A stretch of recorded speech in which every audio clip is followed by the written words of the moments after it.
कौन है?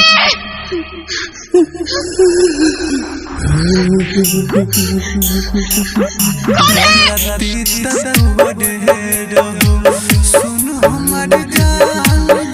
Presented by Arahuliya recording studio.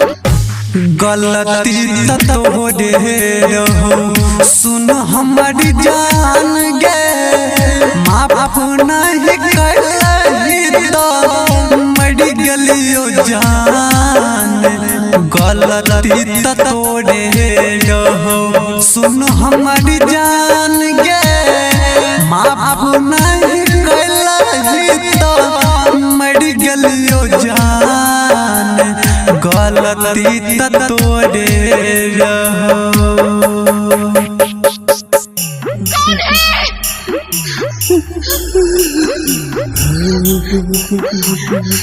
Presented by Arahuliya recording studio.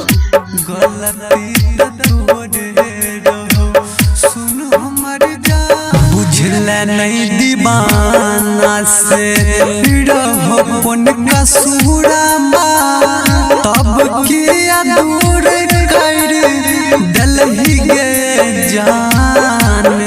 बुझले नहीं दीवाना से रहो पुन का सूरमा, तब किया दूर कर दलही गे जान। गलती तोड़े रहो सुन हमार जान गे, माफ नहीं करही तो मर गलियो जान। गलती तोड़े रहो सुन हमार जान गे।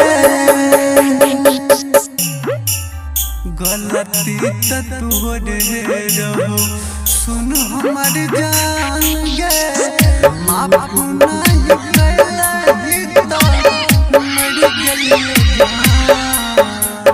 सपना सजावल हमरे माटी दफनैलही, पियावा कचिया राजे भूललही गे जान। सपना सजावल हमरे माटी दफनैलही, पियावा कचिया राजे भूललही गे जान। विवेक दीवाना के रहन का सूरमा, माफ नहीं करही तो मर गलियो जान। गलती तोड़े रहो सुन हमारी जान गे,